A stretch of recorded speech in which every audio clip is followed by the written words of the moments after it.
Hello, Internet! So nice to see you. We all like to play melodies and solos on our guitar. Whether you play electric guitar, so you actually play lead, or you play classical guitar, you still have melodies in what you play. Somewhere when you play guitar, you are playing melodies. Not only, you may be playing chords, you may be playing bass lines, but you are playing melodies somewhere. It's part of what makes this instrument fun. But how do you make a melody sing? How do you write a melody that sings? How do you create something that is expressive? Or in other words, given what you have right now, how can you play something that is more expressive? How do you connect with the listener? Well, that's the million-dollar question, isn't it? Okay, so I'm proposing you two solutions today. Solution number one. Well, get this free ebook, 18 tips on how you can make your pentatonic solo sound professional. There are a number of tips and tricks, 18 of them, inside here that make your solo great, even if you don't play pentatonic, even if you don't play blues, even if you don't want to play solos at all.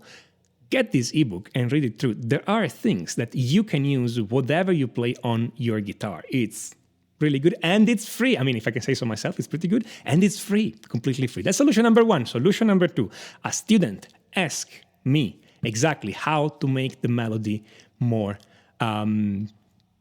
expressive, how to create an arc with the melody, an emotional arc with a melody. And here's my answer to him. Right. So when I improvise, it sounds like I'm starting in the middle of the solo, like almost about to reach the climax. What I want to do is build the pace slowly up,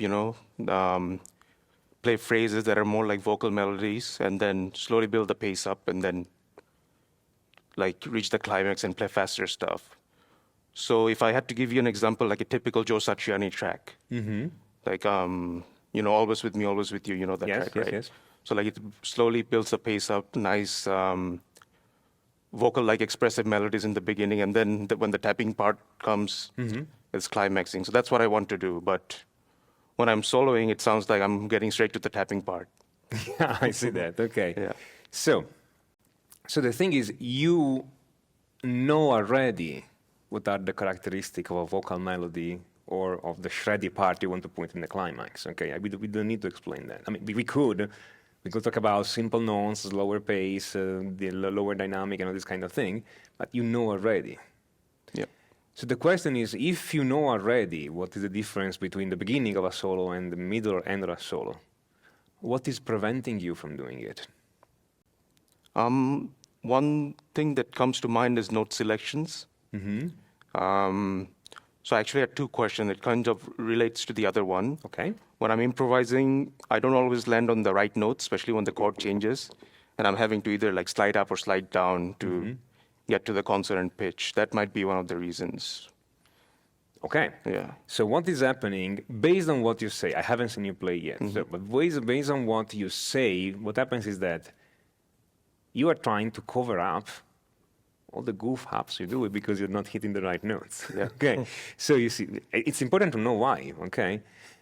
Many people do what you're doing, what you are saying you are doing. Okay, because they don't target the right notes. So the solution is to start simpler than you think. Okay. Now, there are literally 0 reasons to play the wrong note. Okay, those are what we call unenforced errors, meaning you can always avoid them. As long as you play slower, or you just don't play. If you don't know what to play, don't. Okay? Now, I'm not saying this happens every time. Sometimes you have to go on stage and they tell you just play the solo and you just improvise, whatever. But when you practice, you should not make those mistakes. If you're making those mistakes, it means you are going too fast. You're pushing yourself too much. Okay? And I'm saying this because if it happens, this has to be a reminder for you to slow down, play less. So what I'm going to do right now, I'm going to play, okay? I'm going to take something simple. How about A minor to G? I'm more comfortable in E major. E major, okay. Yeah. So what chords do you want? Up to you. E major, major, and that's it. Okay. Sure. So let's say I am, sorry. Okay. Let's say I am playing the E major. What do you play? Where do you play it? Too much. Play me one note. Those are two notes. Okay, we got it. The third time we got it immediately. Okay. One note. So you play that with E note. Now make that E note sing somehow. Slide into it, play a vibrato, slide from above, do some, or something like that, whatever. Very good. Now pick, I'm gonna move to B. What will you play? You have anything closer? Yeah, good, okay. So now you just play this. You play the E note on the E major and the F sharp note on the B major. Okay. And you just make those sing, but you don't play anything else, only one note per chord. 3, 4.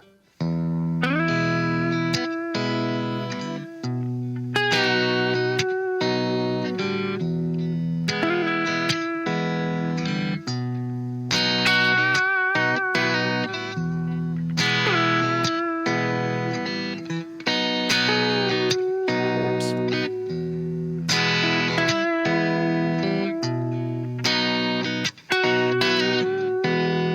Good.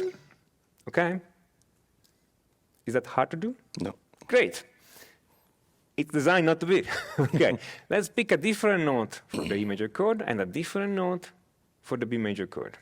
Okay. Okay? Pick them now. What do you do for E?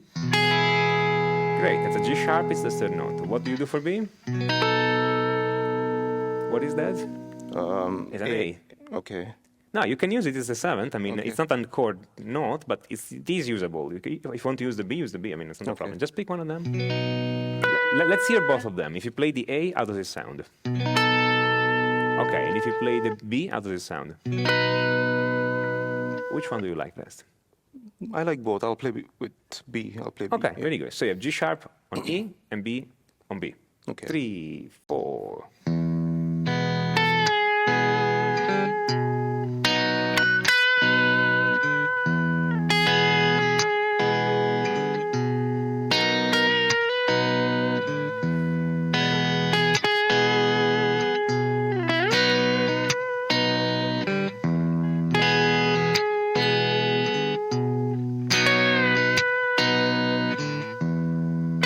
Good.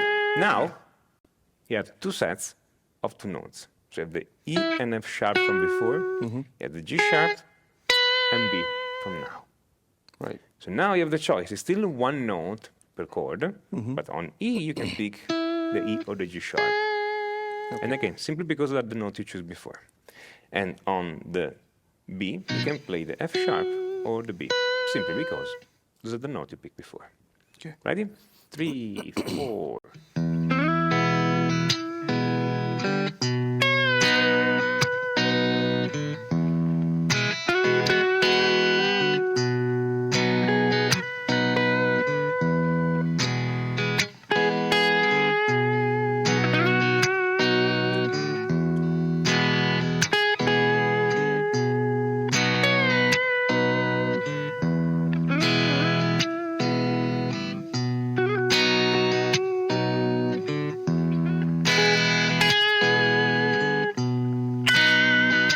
Okay, now you're playing them in the same order all the time because you don't keep doing it.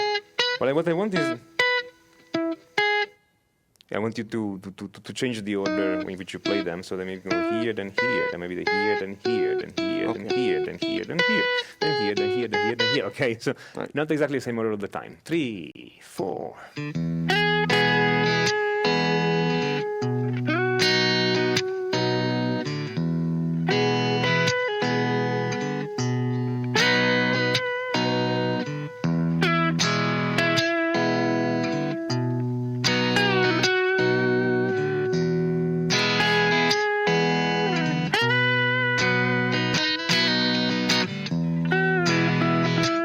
Good. Now, you notice that You're playing the notes correctly. You're putting good phrasing. Don't change that. That's amazing. You're playing all those notes on beat number 2. Okay. I go like, I'm playing 1, 2, 3, 4, 1, pop. Okay? You always put it there. So, change that. Put it on beat 1, or beat 3, or in between beat 2 and beat 3, or in between beat 1 and beat 2. I pick an incredible hard phrase to pronounce. Okay, makes sense. Yep. Change rhythmically. Otherwise, it always sounds the same. Try that. Okay. 3, 4.